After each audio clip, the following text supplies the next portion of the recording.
You know, I didn't think it was possible. I've been here for 27 years.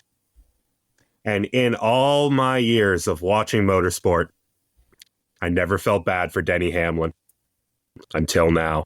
Welcome back to Motorsport 101.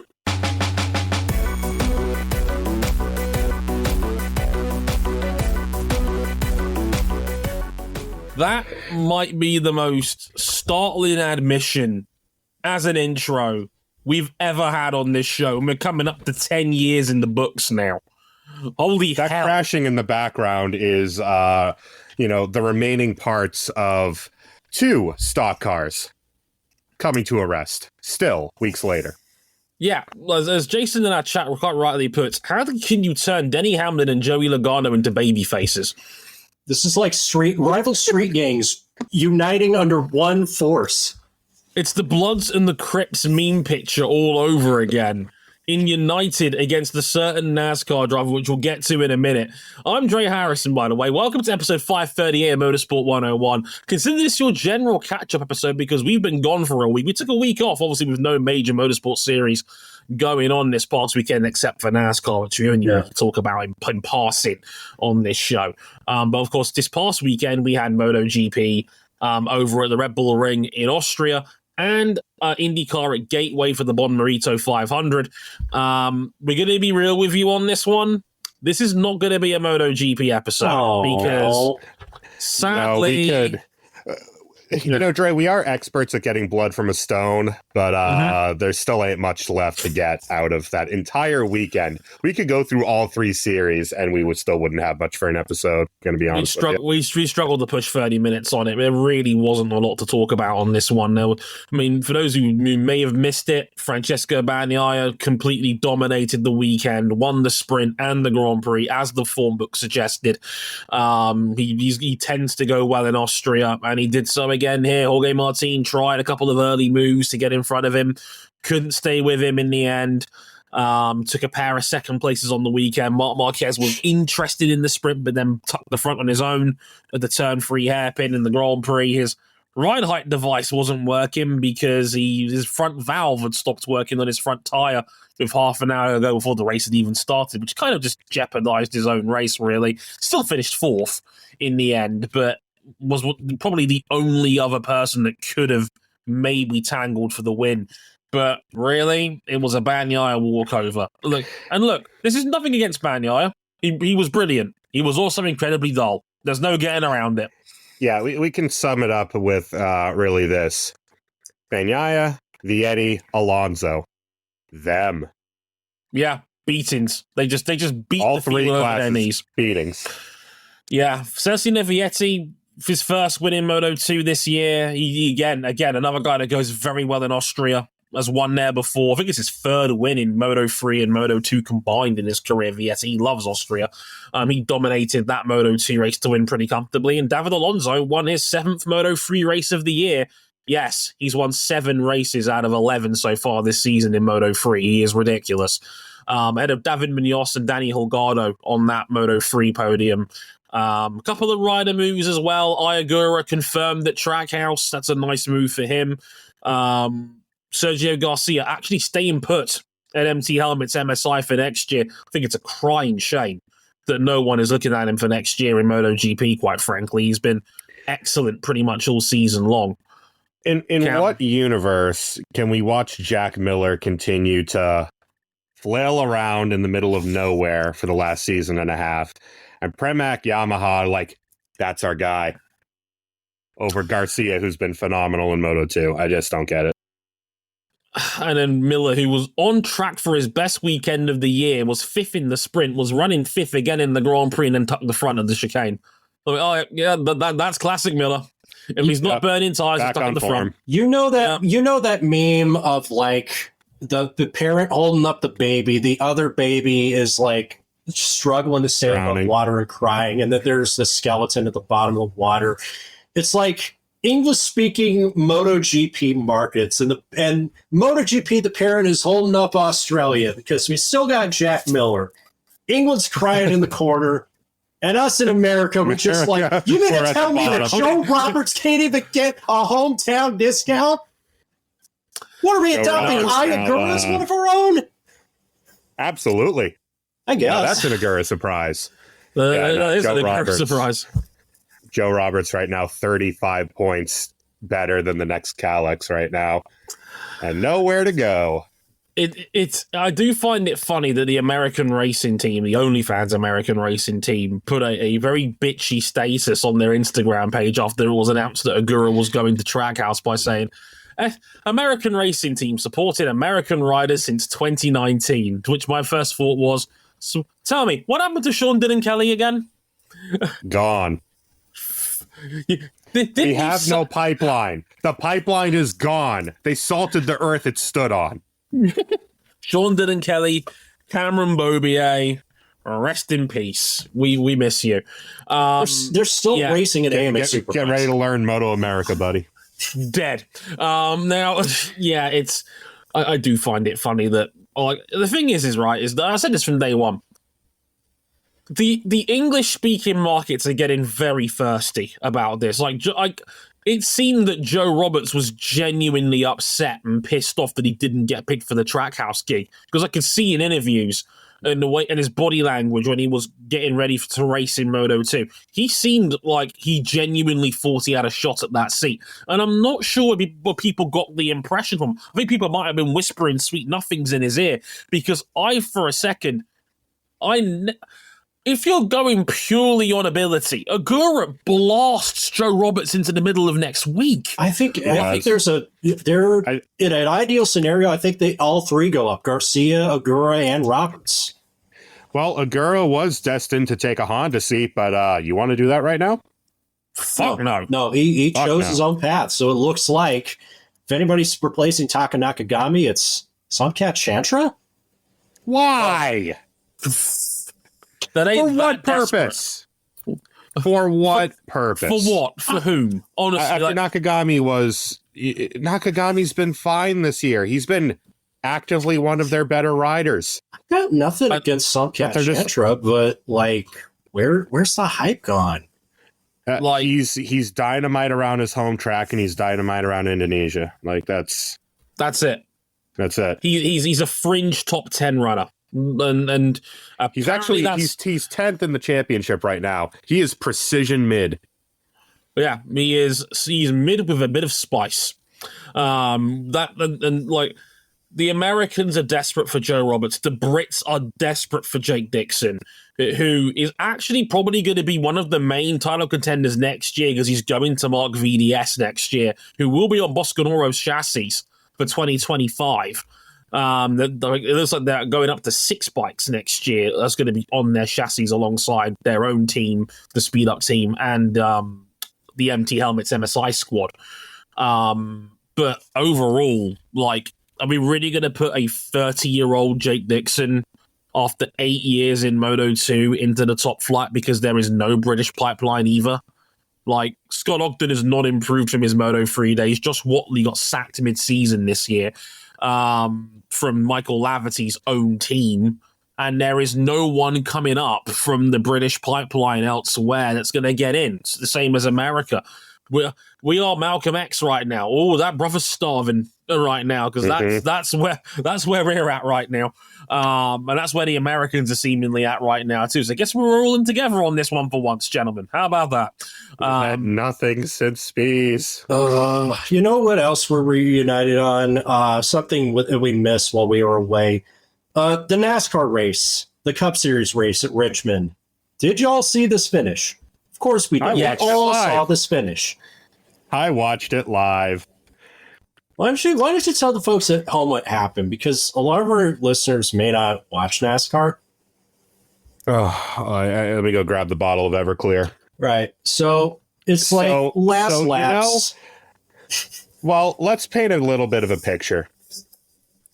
Richard Childress Racing sucks. They stink this year. Yeah. Kyle Busch is looking every bit like late stage Jimmy Johnson, and he didn't even change teams. They are so uncompetitive. They have made Kyle Busch an irrelevant NASCAR driver overnight, which should boggle the mind to anyone who knows NASCAR. Oh, and Austin Dillon, he was sitting 32nd in the standings heading into this weekend's race at Richmond, where they somehow picked up speed. Yeah. He had his first genuinely good race all year, all of last year, most of the year before, and was in prime position to win this race on pace alone. Yep. And you know what? I might be bothered by the fact that Austin Dillon drives the famous number 3. On the third rod from God, you salute Dale. Well, in this case, the rod from God was Ricky Stenhouse Jr. directly into the back of Ryan Preece, seemingly for no goddamn reason. And that sets us up for NASCAR overtime. NASCAR overtime, where Joey Logano is like 5 car lengths clear as him and Dillon. Austin Dillon completely flubs the restart. Joey Logano goes around him. Well, he took that personally. As RJ said, Joey Logano's about 4.5, 5 car lengths ahead of him, and Austin Dillon drives off into the corner, dumps him. That on its own is silly. Like, I saw the Hail Melon, and I saw Carl Edwards attempt the same thing like 15 years prior at Kansas. Yes. Now, those are video game moves that are, well, kind of wild. If you can make them work, NASCAR will usually let you get away with that one and then ban it, in the case of the Hail Melon. Well, it didn't stop there. Austin Dillon slowed himself down quite badly when he dumped Logano. Denny Hamlin is going around him. Austin Dillon, with his spotter in his ear, yelling, "Wreck him, wreck him," downshifts, tangs a hard left at wide open throttle into Denny Hamlin, and hits him into the wall of 32G. Hey, Dillon wins the race, but then 3 days later, NASCAR reviews the incident and then bans his spotter for 3 races, which we found out today has now been reduced to 1 race on appeal. There's a very good reason for that. And the reason why is because they have removed Dillon's win from counting towards the playoffs, which means Dillon gets the prize money, he gets the trophy, he gets to keep the win, but it will not count towards him being automatically eligible for the playoffs because of the win in your in system. Oh, and he didn't win in Michigan. Which matters a lot because Dillon was 32nd in points before that win. Not a hope in hell of pointing his way in. Nope. It's mathematically impossible for him to point his way in now. Yes. I mean, I'm of the opinion that they reduced his sentence for his spotter simply because that's exposing more of the world to Brett Griffin. And I'll be real with you. Brett Griffin is every awful NASCAR fan you've ever interacted with on the socials. So of course he works for Childress, man. Yeah, I actually kind of think less of Dale Earnhardt Jr. as a media guy by continuing to employ him for door bumper clear. Dillon wins, but his win will literally just be that. He will not be in the playoffs unless he wins another one cleanly. Hey, yeah, somehow. Hey, do you, Dre, in your heart of hearts, if it came down to like last few laps at Darlington, and Austin Dillon somehow has a chance to win his way in at the Southern 500, and he's in any sort of proximity to Joey Logano, Denny Hamlin, or any other Penske or Gibbs cars, do you think they're going to let that happen? Fuck no. He's getting obliterated. You picked a fight with 2 of the most aggressive drivers in the sport.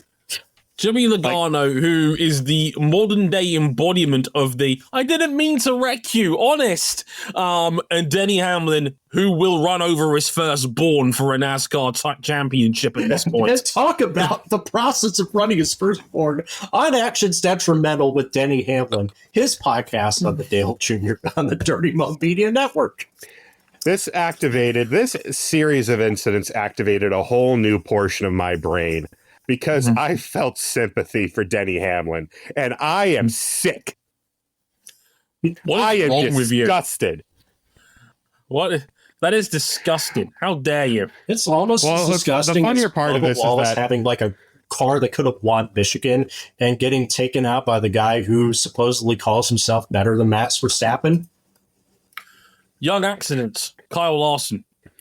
I do personally think that whoever developed the aero and engine package for Michigan should be buried. Shot. Yeah. Buried 10 feet under, and then cover it with concrete, and then layer in the adamantium. Did you mention the hit that Hamlin took, which didn't look that bad?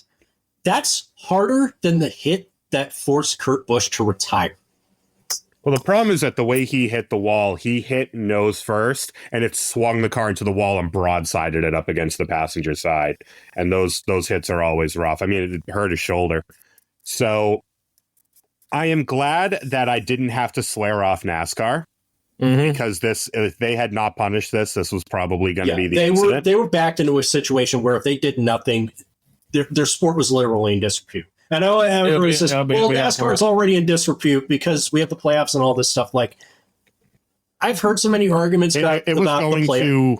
It was going to allow you to dump whoever, however hard, to win a race. And the fact of the matter is... And there's a difference between, in NASCAR, it's a contact sport. The bump and run is a thing.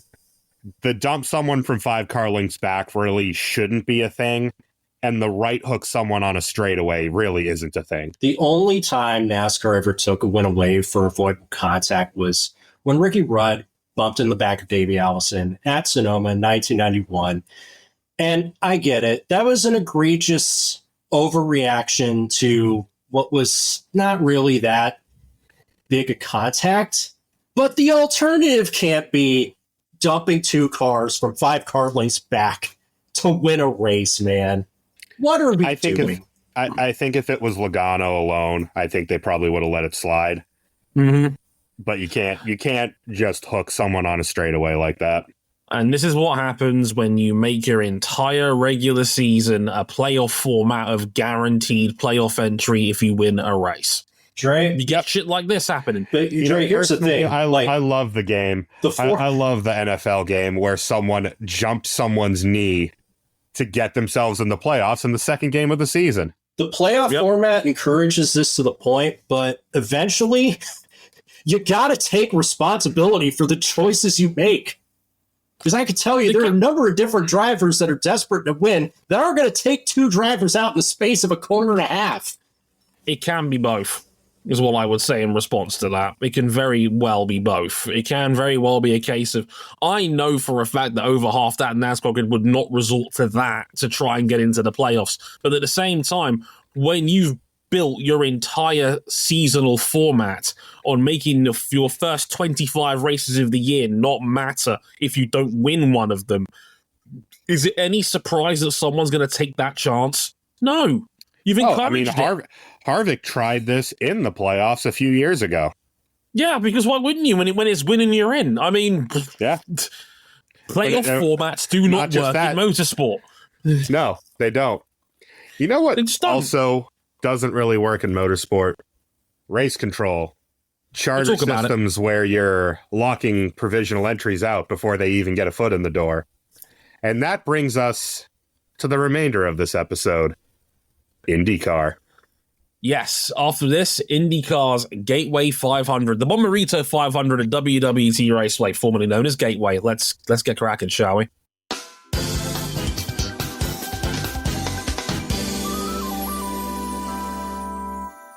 It was a messy affair that bookended IndyCar's Bonmarito 500 at WWT Raceway. And after it was all said and done, Josef Newgarden took his second oval win of 2024, but not without controversy.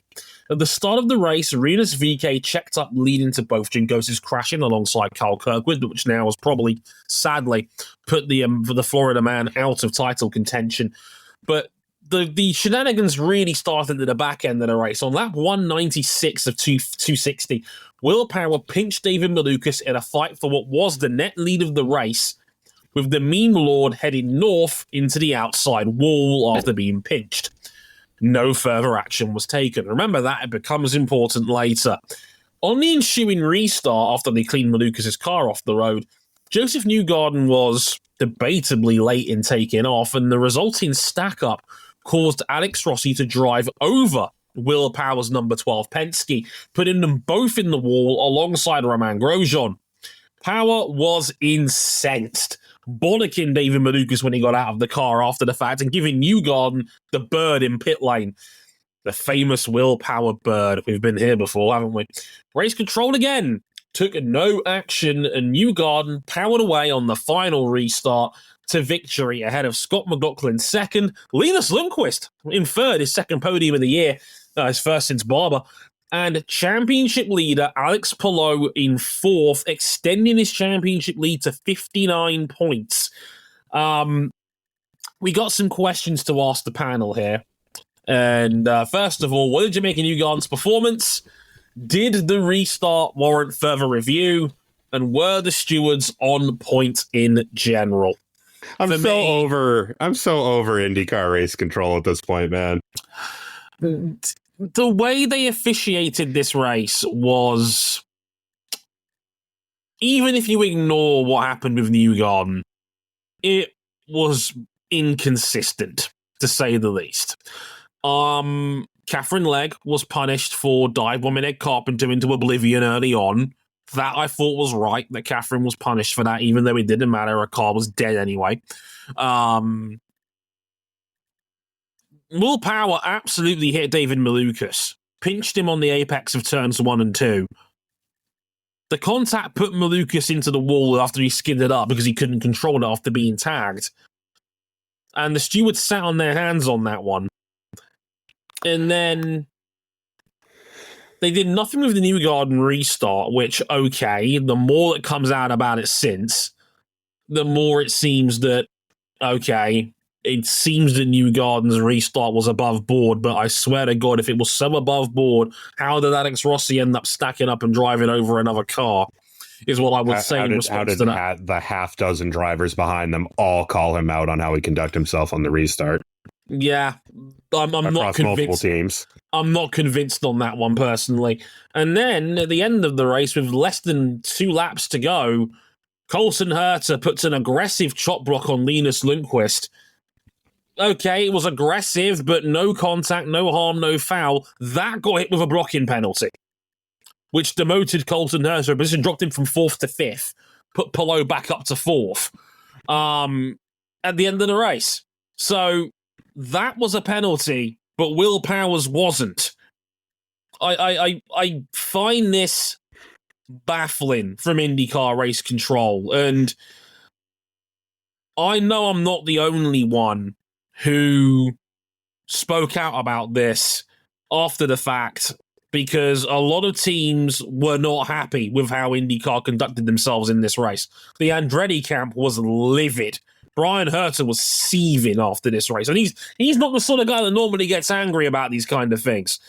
He's like he was spitting mad in the post race. Yeah, said straight up, we believe that the series now favors Penske, which is something that he's the first guy that I've seen go on the record and publicly say that they think the series is favoring Penske now. Well, I don't think that's necessarily the case. I do think the questionable inconsistencies of how these races are being managed is not helping anybody. They're opening themselves up to being called into question through the sheer quantity of bad decisions that they've been making / not making. As a side note, is that a McDonald's hash brown, RJ? Yes, it is. It's a McDonald's. It's a delicious, tasty McDonald's hash brown. I see what you did there, because Josef Newgarden went on Twitter after the fact. This motherfucker ordered himself. He ordered himself the Newgarden meal mid-show. Also, I did not. Excuse me. This was not a mid-show purchase. This was a purchase made this morning, sitting in the fridge comfortably for the purpose of this bit. You're not making this better on yourself. You're not. So let me get this straight. You're giving me extra editing work to do to mute your track as you eat a hash brown because you couldn't get over the bit. Thanks a lot, O'Connell. I really appreciate that.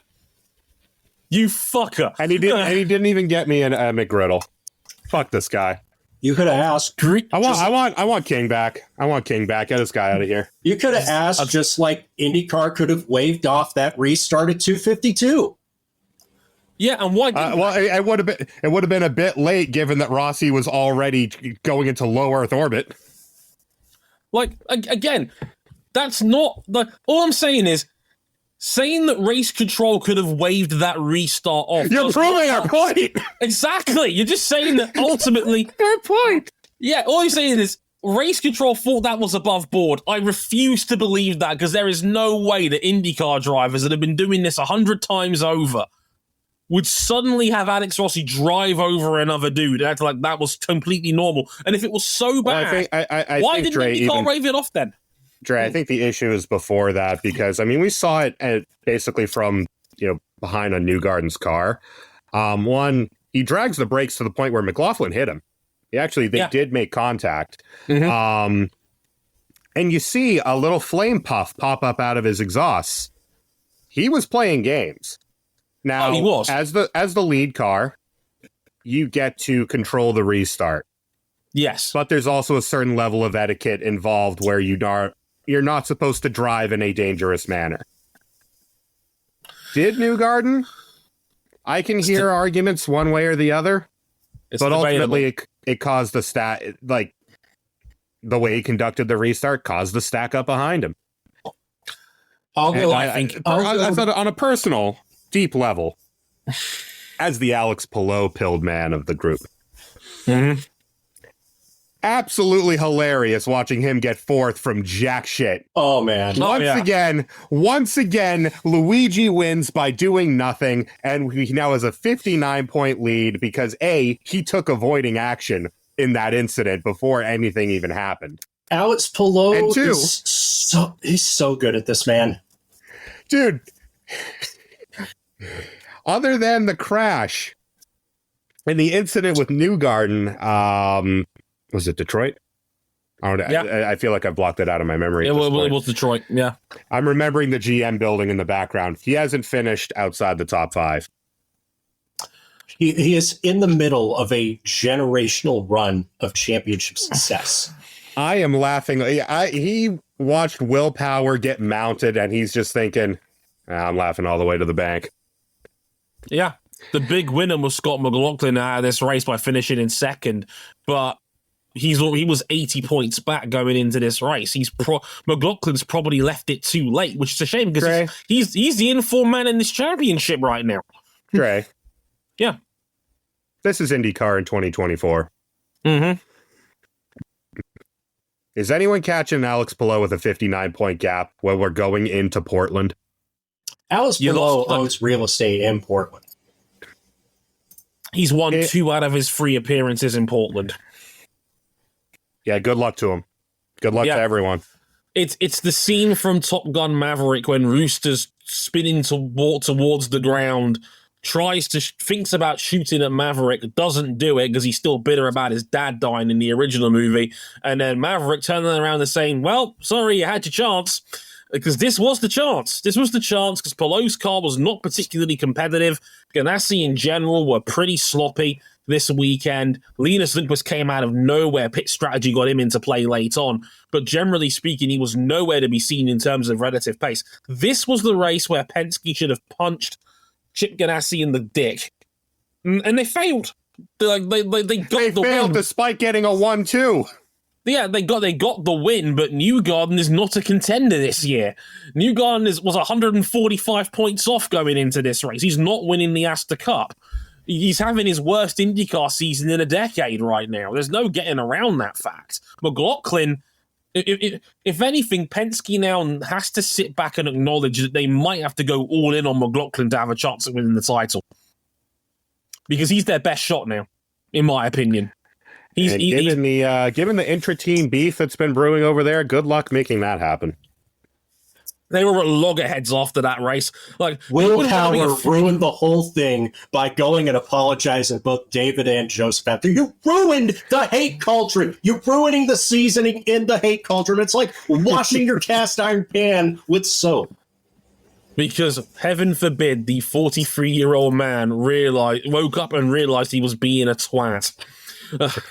And with Power's race, I mean, he ran pretty much up to the Malukas incident. He had this race won. He ran a near perfect race. He was excellent the whole way through. This was Will Power's race to lose after 190 odd laps. And he was projected he was going to cut Palou's lead down to 35 points, and that's still healthy for Palou, but that's got him looking over his shoulder.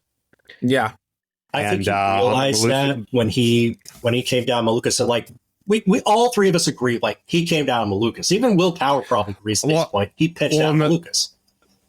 Well, after the fact, yeah. I mean, I think Malukas judged that. Like, Malukas was phenomenal this weekend.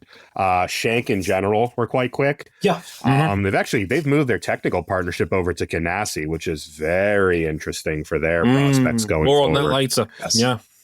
But I thought he had it judged perfectly. He was right on the line. He was holding his line, and Power just came down on him. And Power was really lucky to not collect himself in that incident. Yeah, very lucky not to collect himself. Very lucky to not be penalised by the series for it, because that's the definition of avoidable contact. That's the definition of unavoidable contact. In my opinion, you got it wrong. On the outside failed to hold his line. Yeah, you got it wrong. You pinched him, and it ended Malukas' day, who had every chance of winning this race. He was excellent, Malukas. For some reason, he comes alive in Gateway. He's done it for the last 3 years now, where he's just been outstanding at Gateway, and he could have won this race.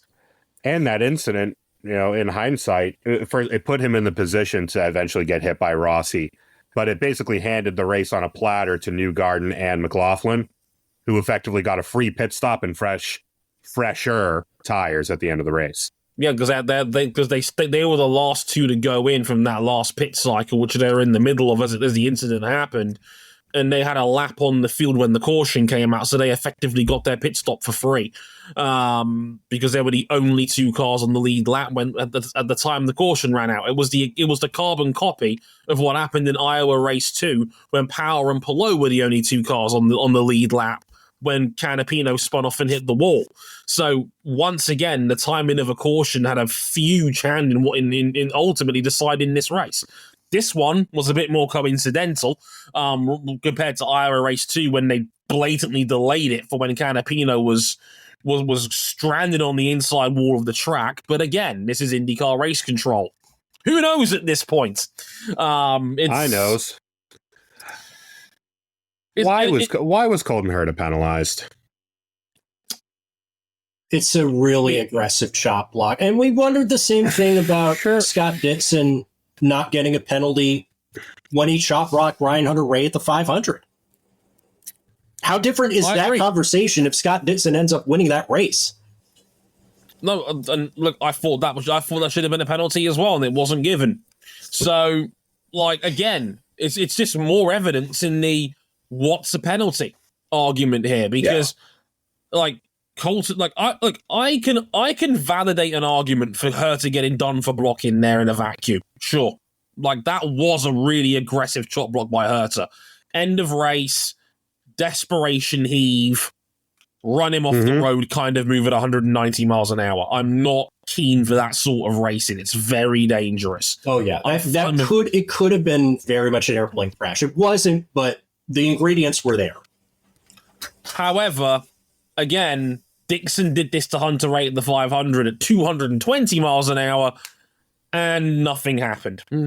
Yeah, this is why I think it's more, they just had a really, really bad day at the office. I sincerely hope it's just that, because you know what it is, RJ? It's not necessarily that IndyCar race control is this bad. It's the perception of people thinking it's this bad, because we now have other teams openly putting the sport into disrepute by making accusations that they're biased towards Penske. That's not a great look for anybody, especially the people that have been critical of this series this year. I'm sorry to cut you for a second. It's not only that. It's not only that. It's the fact that the Penske bias accusations have only gotten louder after what happened in St. Petersburg at the start of this season. Well, it's not helped. Let's put it to you that way. There's a big difference between us fans bitching on the internet and wherever your freshly grown podcasts are cultivated.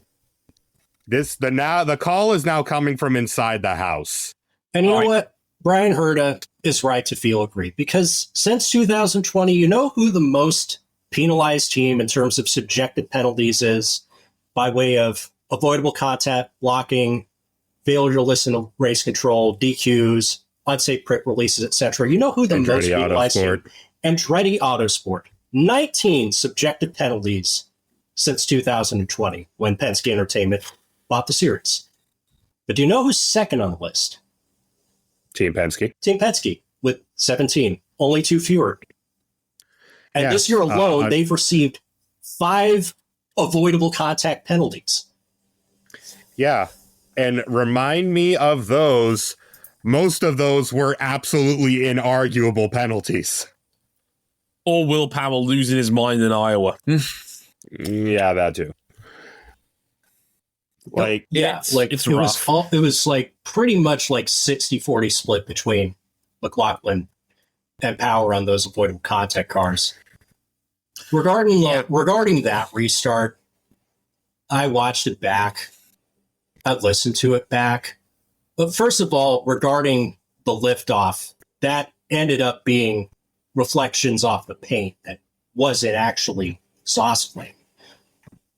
Watching and listening to it back, I think the speed dips a little bit below 80%, but not to like 70, 60, not to the point where he's brake checking the field. Marshall Pruitt would have said that Josef Newgarden brake checked the field. If we're to believe Marshall Pruitt has an agenda against Josef Newgarden, he would have said he brake checked the field. I mean, we're talking about a guy who grew his own agenda against Christopher DeHardy. Yeah. Like, it's one of those ones. Only we're allowed to do that on the show. Yeah, that's our job. He's eating food off my plate. Now, I'm not going to play the game of journos playing favorites, because that's a very sketchy ground for me to walk on. But that's the thing, right? You just proved my point, RJ. It's not necessarily that the series is being biased. It's the perception that they're being biased. And we all know when it comes to racing series, perception is 9/10 of the law. And all I'm saying is this series has taken a pasting from a PR standpoint this year. It's been a rough year for IndyCar off the track. It's been plastered. And it's only going to get worse when I get to this next section very shortly. Like, bad days like this are not going to help. Perception's not great. I just feel like I need to say what happened and tell it like it is. And if you're admitting he eased off the throttle, it can't be too surprising then that the field reacted to that and then caused a stack up. Where's all the vitriol towards McLaughlin driving up Newgarden's attenuator then? There's a valid point, but how much of that is McLaughlin driving close and just trying to take every advantage he can off a restart, like what racing drivers are supposed to do? And how much of that is Newgarden dipping his throttle? Where's the line on something like that? It's not even dipping the throttle, it's dragging the brakes. That's why you don't hear it. For extra hybrid. Well, and keeping the turbo spooled. That's the strategy you use in IndyCar. That's why it's not as audible as what you hear over in NASCAR. If you have this much of a gray area defining restarts, like shit like this is going to happen. I mean, Will Power. But that's the point. That's on race control. Yeah, wave it off then. If there is any doubt in your mind, you just made my point that I was trying to make 20 minutes ago. Like, if there is if you're that unsure, if there's that much of a gray area, if you're that unserious about that restart, wave off the restart. Which again is more IndyCar race control incompetence either way. Either way, it's bad. It's a bad look for IndyCar. Either they were bad at calling off a dodgy restart, or they were worse for not penalising Newgarden, who blatantly did take advantage of a dodgy restart. Either way, it's not good. There's no good option here for the series. It's just what sort of incompetence do you prefer? Like systemic or blatant? It's neither of it is good, and it's only going to get worse. Because this same race weekend kind of dusted away a little bit in the news. was the formal announcement of IndyCar's, well, for the first draft, I should probably say, of their supposed and proposed charter system. Marshall Pruitt has lovingly nicknamed it the 3, 22, 25, 27 system. It rolls right off the tongue.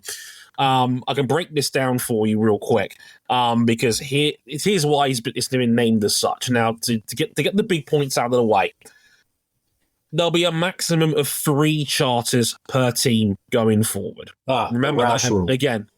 Remember that it also becomes important later. We are still paying out Leaders Circle money for the top 22 eligible cars at season's end. There will be 25 total charters protected, given out to the field in total. A very convenient number, which we'll get to why in a minute, because they've also now instituted a hard cap of 27 entries per race on any track outside of the Indy 500, where we all know it's 33 spots per tradition. No, there will be no guaranteed entries for the 500, which was the fear going into this with this system. That has now been confirmed, but we now have a hard cap on entrants per round. Now, for those wondering what this means for Prema, because that's the first question that a lot of people came out with, they have been listed as the, quote, official 26th and 27 entrants for next year in their 2-car team. But it also means if any team wants to run an extra car, there will have to be a pre-qualifying event to make the show. Oh, also, it's worth pointing out, Prema are not eligible for the Leaders Circle payouts, and they are not eligible to gain charters. Now, I've put the question here as, what does this mean for the sport going forward? And for me, it's obvious. Prema got fucked before they even got here. That's the one that jumps off the page to me. You have got a brand new team coming in next year, big name from Europe, a team with a lot of European racing pedigree on the way in, and you've told them you are basically getting no prize money and no guaranteed place on the grid. What you have just done as a series, and this will sound a little bit familiar given the situation that's been ongoing with Formula One and their fight to stop an extra team joining. If you are not already inside the house, there is no financial incentive to come inside. Stay out. We don't want you here. What have they done? I don't think IndyCar is in any position as an entity to do that. Maybe not until 2026. You might be down an engine supplier coming around 2026. Yeah, which is why I might be thinking, do we expect this to be 27 to 29 cars every weekend for the next 3 years or so? I certainly don't. I think if we get to a doomsday scenario when Honda pulls out, there's not going to be no 27 to 29 cars in the field every weekend outside the 500. There's not going to be enough engines at that point. We're at 27 right now, and you've effectively told Chip Ganassi to downsize by this rule because they were already in a situation where they were only going to get 3 Leaders Circle payouts and they were only going to get 3 charters anyway. It's now more or less confirmed that the Chip Ganassi team is going to downsize back to 3 cars, let alone 4. They're going down to 3 next year. So that means we'll get to city season in a minute regarding that. But you've now put a hard cap of 27 in place. Yeah. Which in a vacuum, I don't have a huge problem with a hard cap of 27 cars because some tracks are they're not big enough for 27 cars. They're capped there via facilities. I mean, we're already seeing that situation, brewing elsewhere in a couple of series where we just don't have enough spots for the teams that want to enter. Which is fine. It's a good problem to have in most instances. Yeah. But for me, it says to me, what message are you sending out about your series by having this system in place? You've proven exactly what a lot of people deep down know what IndyCar is. A boys' club. It's a boys' club where you're looking after your own and you don't want new entries to come in because you've just killed the incentive for any new team to come in. Prema's not going to make money on this investment now. Where are they going to make money on this? The only way they make isn't a series that makes money anyway. The only way they make the only prospective way they make money. And first of all, I agree. Like it's not great that they're being shut out of an opportunity to get a charter unless somebody is willing to sell it. And who knows who that's going to be if they're willing to let that happen. And what have we seen elsewhere with the franchise model with Formula One, with the charter system in NASCAR? Suddenly, because you're already in, those who have the charters can then dictate the price. Yeah, you've now artificially inflated the value of the other teams in the sport because just their mere presence in it is now worth a lot more than it was before this charter system came into play because they're getting two hands that are feeding them in IndyCar now rather than just one, and that one wasn't guaranteed with the size of the grid. For example, if you're Dale Coyne, who have the two worst cars in the championship on owner's points right now, it's almost a guarantee they're not getting any leaders' circle money at all come year's end. They have the two worst cars in the series right now. And even if you do, you still need to go get into the leader's circle anyway to go get that other hand feeding you. And you can't do that because you just said a new team is not getting leader's circle money. Even if they're in the top 22. So what's the point? Like you completely financially de-incentivized anyone joining your series. Why? I don't understand it. Are you that afraid of the arsehole falling off this? Is that it? Like, I get it that there's a lot of have-nots in IndyCar right now. There's a lot of teams that are struggling. Dale Coyne, again, being the big one. Jinkos Hollinger just lost all of their Argentine backing money. Coming off the back of their tourism board with Canapino that's been shown the door for Connor Daly for the rest of the season, which we haven't even mentioned really yet because, busy show and all that. But point I'm getting at here is that this is another bad look for the series. It's an exclusionary tactic. Yeah. You've basically said, we don't want new teams here. You pulled a Formula One, and you are in nowhere resembling the financial position that Formula One is. I don't even know if they're in the position that MotoGP is. And they just said, how we were, holding spots for a new manufacturer to replace Suzuki? Actually, nah. Sorry, BMW. Yeah. They basically just told BMW, go merge or fuck off. And this is the sport that's coming off a £4 billion valuation that Liberty Media expects. IndyCar ain't worth anywhere near $4 billion, I can tell you that for free. Funny how that tune changed with MotoGP the second that Liberty Media bought up the sport. It's like, expansion? That's adorable. Don't need that. Don't need that. Great. Top Rock's going to continue. He's going to continue taking it out on the World Superbike field. Here it goes. I don't like it. It's all three of our major series that we cover on this show have all told any and all new teams to dime out about it. How's Formula E to react into this? Flailing angrily. Why doesn't anyone watch our dumb series on our £30 a month paywall? Does that about do it? It's F1, IndyCar, and MotoGP don't want anyone new joining. Formula E doesn't seem to want anyone new watching. The way I see it is I think they've got to go back to the drawing board and do a second draft of this. But the team's content with this. But that's just it. If you're already in, this is good for you. If you're any of the existing 25 charter holders in this sport right now, for this. Why the hell are you rejecting this? It's free money. Just for being there.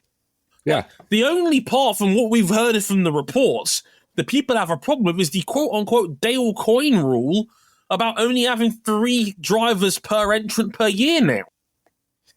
Because it's a targeted rule against one of your own, and this is I think Dale Coyne this year is probably the most extreme example that we've seen in years. Yeah, because they lost HMD Racing as a backer, because that's Henry Malukas' company. That's David Malukas' bread and butter. Of course, now it looks like he's getting the opportunity to be paid to race instead of paying to race. Mm-hmm. So they lost that off the back of losing Vassar Sullivan Racing as a big investor in the team a while ago. Rick Ware Racing pretty much chips in no money to the 51 car. So they're back to where they were about 10, 15, 20 years ago. A team where they were that for all intents and purposes is in it. Looks like it's in its death throes from the outside. Do all the other teams just feel like, Dale Coyne is going to one day eventually bite the dust, sell their charters to somebody else, and that's how we make it good for Prema? I don't know. It shouldn't have to come down to that. It really shouldn't. I agree. It shouldn't have to come down to another team's demise to facilitate somebody else. That's horrible. Yeah, like I agree. Like it's cold blooded, and I don't like it, and I don't like how under the table that feels like. Where it's like we got to wait for Dale Coyne's team to kick the bucket so we can facilitate Prema. Why don't you just write a check and be happy with the fact that teams want to join you? They're looking across the pond to Formula Ones and looking what happened, looking at what's probably going to happen with Alpine, and going, yeah, we want that. Don't get it at all. It's just greedy. It's greedy from the series, and it's greedy from the other team bosses who were all bitching and moaning about this potential charter system. But the moment they found out our 500 spots aren't going to be guaranteed, and we've actually going to get 2 incomes coming in off the charter, and the fact that they're still going to get paid their leaders circle money, all of a sudden it's like, well, I'm all right, Jack. It's. Yeah. I thought it's great business if you're already invested, and if you're not, you're hosed. I thought the prevailing mentality from Mr. Michael Andretti around April of this year was that spend the money to grow this thing or sell it to someone else. But the moment we realized, oh wait, the TV deal's sorted, that he got very quiet again very quickly. It's bullshit. These owners are full of shit. Like it's great. They should let Andretti. They should let Andretti into Formula One. He's already learned how to speak out of both sides of his mouth just fine. Yeah, it's nonsense. It's bullshit, and I don't like it. It's a selfish, greedy charter system, and the fact that the only issue the teams had was entrance per car says a lot about the have-nots and the status of them in the field, because if they're worried about not being able to facilitate more than 3 drivers handing them money to drive their cars week to week, there is a bigger problem with your sport right now. That's how I see it. Yeah. It doesn't sound... Speaking of which... Yeah, I agree. Speaking of which, we've got to talk a little city season, because as was alluded earlier in this conversation, David Malukas has been confirmed to be signed up to Penske for 2025. That's Marshall Pruitt's own words, but he'll be spending next season at AJ Foyt Racing. We don't know what seat yet. We don't know what car number, which makes the whole thing a little bit interesting. Well, we'll have to get into that in a minute. It also leaves the number 66 Meyer Shank car open for next year. So RJ's broken down the state of the field. Boy. So first and foremost, these are just guesses. I'm just spitballing here. First and foremost, David Malukas going to Foyt next year with the likelihood that he is next in line to drive for Penske. Did any of y'all see this coming? Personally, no. I hope Zach Brown punched some drywall. Zach Brown was in a hurry to honor his sponsor commitments. So he had to get out of that David Malukas contract, and now he just gave David Malukas to Roger Penske. All in the meanwhile, on the same weekend where Pato Awards Championship Challenge well and truly went up in smoke. Better luck next year, McLaren. I keep saying this every year. I don't... David Malukas went from busting his ass for nothing at Dale Coyne to be contracted to Penske in a year. And he's done next to no driving this year to do it. That is hilarious. Yeah, no, that's not true. He did get punted into the wall by very possibly his future car. By his predecessor, likely. Again, you've ruined the hate cauldron. You've ruined the seasoning and the pH balance inside the hate cauldron. I do not understand this move. Like, here's the thing, right? I like David Malukas. Malukas is still raw as shit to me. Do you like David Malukas to fight next year with the Penske Alliance as kind of a soft launch? I don't know, because the thing is, right, it's going to burn me to admit it. Santino Ferrucci's been really good this year. There's no getting around it. He is driven really well. He's been very consistent in and around the top 10 pretty much all year. I think he's 10th in the championship right now. Is that Ferrucci finally improving as a driver, or is that down to the Foyt Penske Alliance? We don't know. I would hazard to say two things to that. One, Ferrucci has been better this year. I think purely off of just not getting in his own head as much, unless he's around Romain Grosjean. Of course, yeah. But also, I don't know how to gauge Foyt when Ferrucci's being solid upper midfield every weekend, and Stingray Robb is, other than this weekend, ironically, stinking up the joint. Stingray Robb got his first top 10. Praise the Lord. We did, in fact, pray today. Let's do the worm. Let's do the worm for Stingray Robb. I don't think that's going to be enough to save his job. I don't think that sentence has ever occurred in human history before. I am very convinced of that. Here's the thing, right? I like David Malukas. I don't like him as much as a prospect as someone like Kanemairo or Christian Lundgaard was going into this season. Well, Lundgaard's already tied down. Yeah, Lundgaard has already been freed. And I think Zach ultimately did get an improvement for his 7 car in the end, but however, I'm not convinced that Malukas is on that level yet. I need to see more from him on tracks that aren't named Gateway. He's got to get the floor up. Yeah, the floor's going to be a little bit higher. Now, Foyt's a good place for that to see if that's the case, because we've now seen from Ferrucci this year that is possible. You can take that car and regularly get in the top 10. Like, Ferrucci's had 7 of them this year. Damn. It only took 11 years between Takuma Sato's first season with Foyt and now to get that happen. Good job, Larry. Well done. That's my overall conclusion. I think it's too soon for David. I would like to have seen him get another year. Okay, maybe the 2025 season will be the breakout year that we're waiting for with Dave. Yeah. But I'm not fully convinced he's that guy yet. I think he could be. And Could is doing all the heavy lifting there. I'm really curious to see him in a seat with just some damn stability. Yeah. Because even when he was the stable driver at Coyne, Dale Coyne is not a stable team at the best of times. That's just the nature of the situation that team is in and has been really since Sebastian Bourdais was sailing off into a corner in Indianapolis. The McLaren situation, yikes. Even now with Shank now switching technical alliance, Shank going through major changes on their back end as they resume services as Honda's factory sports car team. Yeah, how's that dead HRC alliance going? Can't imagine what happened to cause that to get paused for a year. I would like to see him in a stable seat where he can just get his head down and drive. Yeah, and that you actually segued that quite nicely, because if you're Chip Ganassi, you've got a very difficult decision to make here. You've been pretty much forced by the series' new charter system to downsize to 3 cars from the 5 you have right now. We all know Dixon and Palou are on contracts and they're secure. The number 8 will be the only car left on their roster outside of their 9 and 10. You've now got to decide whether you want to keep Linus Lundqvist in that seat or whether you're keeping Marcus Armstrong or Kiffin Simpson instead.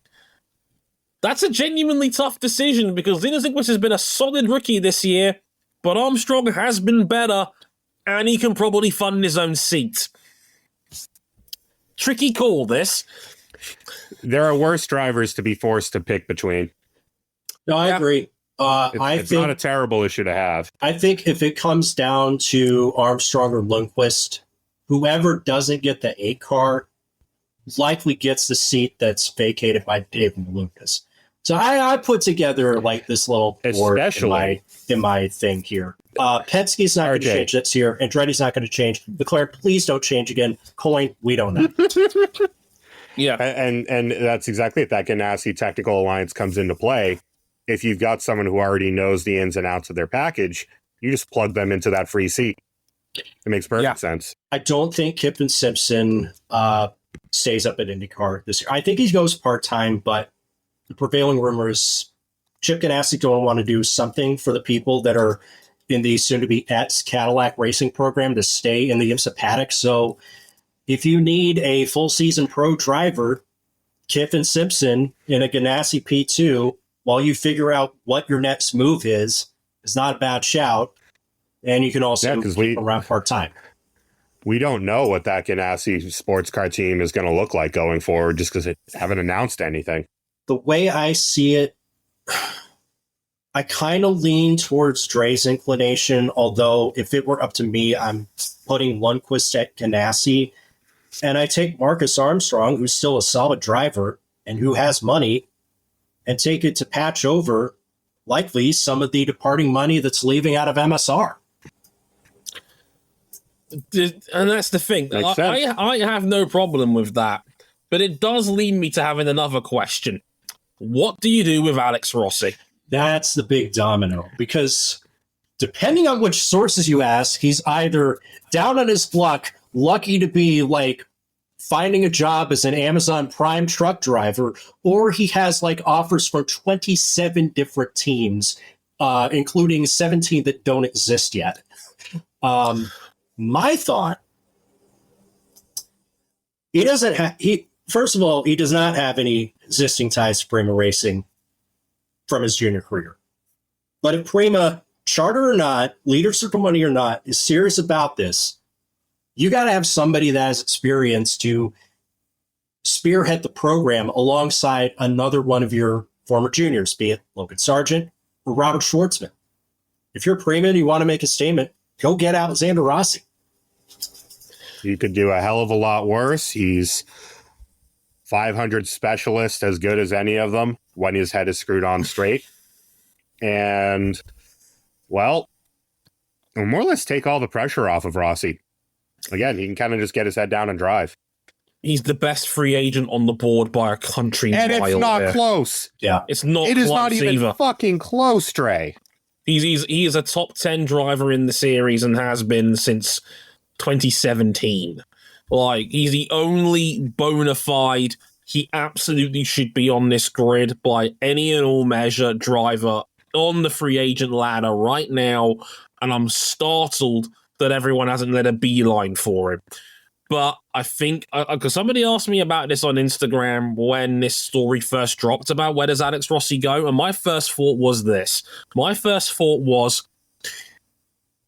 MSR or Chip was about the only spot, seats-wise, that Rossi would actually want. Because all the have-not teams, Dale Coyne, Juncos, etc., they would, of course, want Alex Rossi in their seat, but they probably can't afford to have Alex Rossi in their seat because he's Alex Rossi. You want paying drivers. Winner. You want paying drivers in your seats to facilitate your lack of budget. Rossi is not that. He's an established big name player in this series, 500 winner, former championship contender. You can't afford to take Alex Rossi on. So now what do you do? The only McLaren worth a damn in that race up until he went flying over Will Power. The only other alternative is like, what if MSR expands to a third car in place of Ganassi not being able to have 4 or 5? Very possible. And it keeps, given they're gonna have factory Honda money until that dries up, if it dries up. Would he?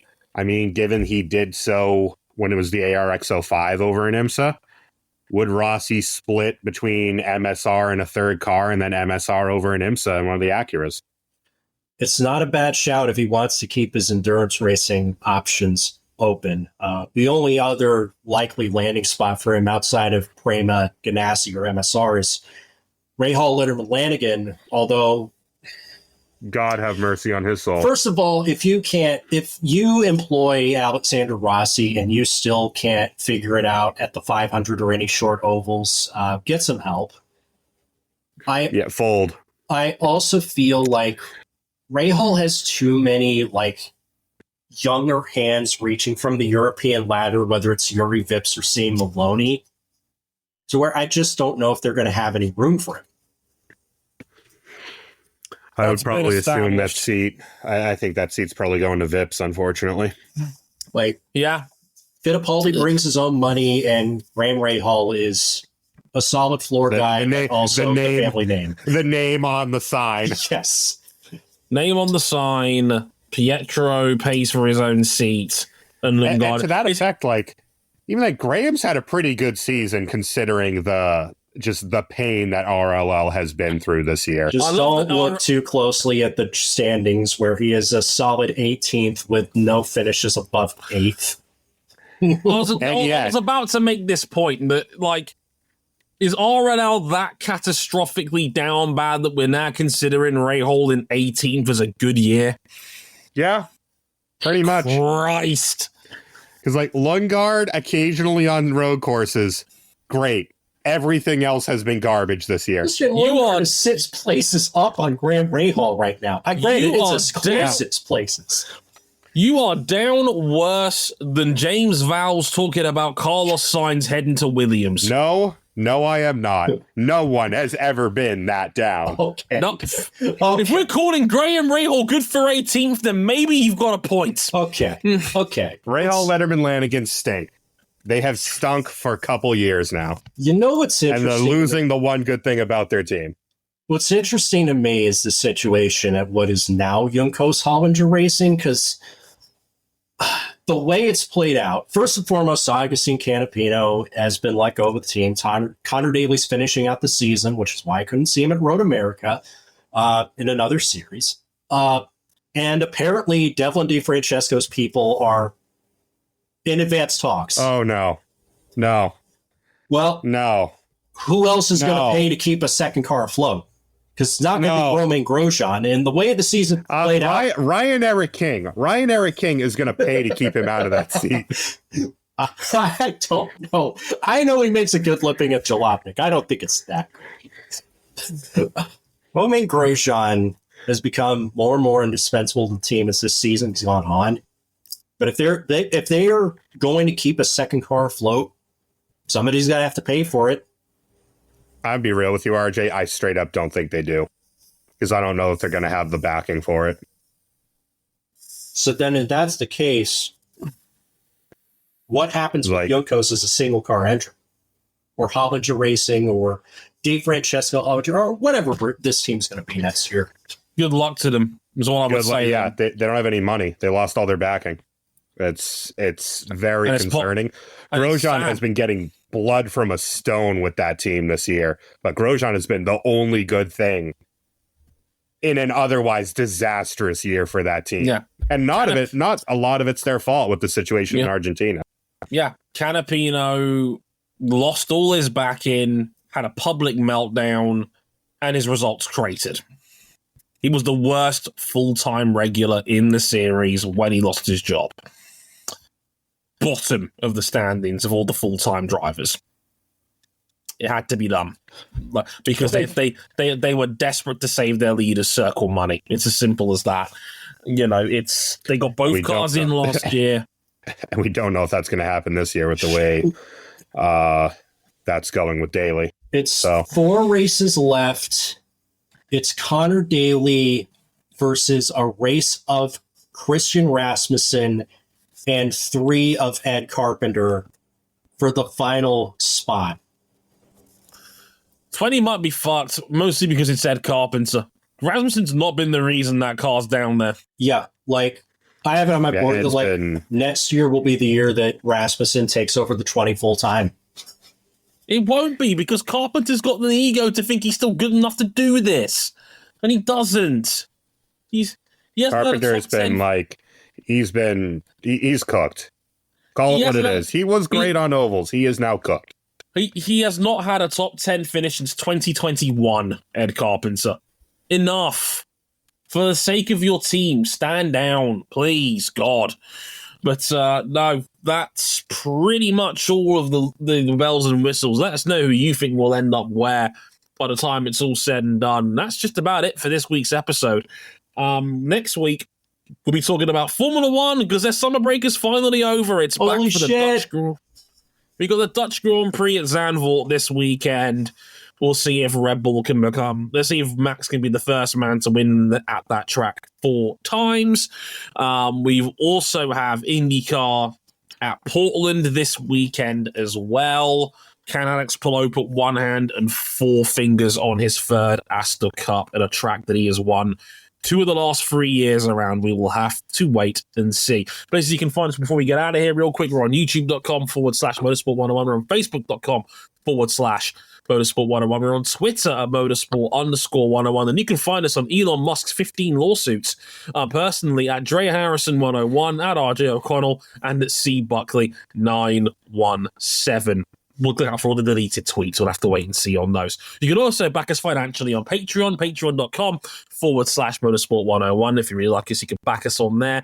$5 gets you early access to all of our content. 10 gets you the supporters club of our Discord, like Jason has been doing so all night. Thanks for listening along, Jason, as ever. And of course, you can check all of those details out and a bunch of written content as ever on our website, motorsport101.com. We'll be back next week to talk the Dutch Grand Prix for Formula One and IndyCar's Portland GP. Until then, I've been Dre Harrison, they've been RJ O'Connell and Cameron Buckley. Until next time, sayonara. Later, y'all.